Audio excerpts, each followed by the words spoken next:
The scripture today is from Daniel chapter 7. I've read through this chapter countless times, but today it just dawned on me. So Daniel 7 is about a dream Daniel had about 4 beasts.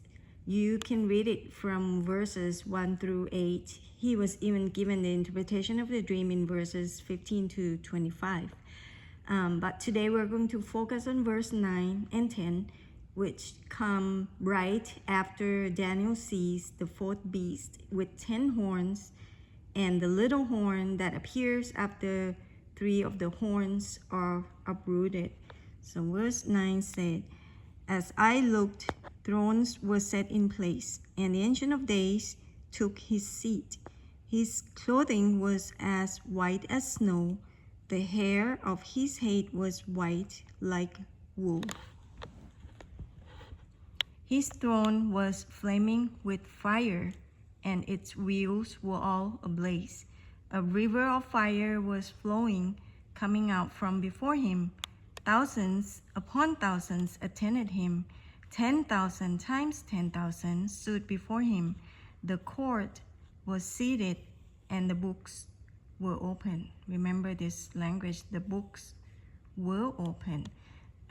This language in verse 10 is the same language John uses in Revelation chapter 20, verse 11 onward, which is describing the very end of the very end. The books were open at the great white throne judgment.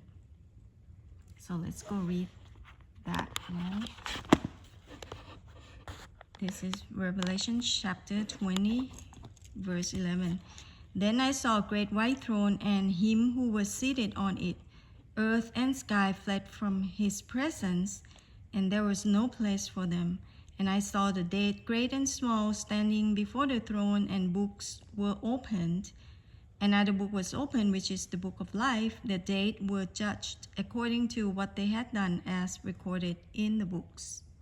So the great white throne judgment happens after the 1,000-year reign, which comes after the rapture and after Jesus' second coming.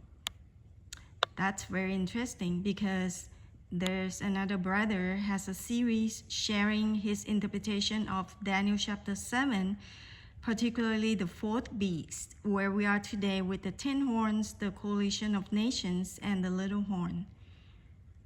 Let me know what your thoughts are. Do you see what I see?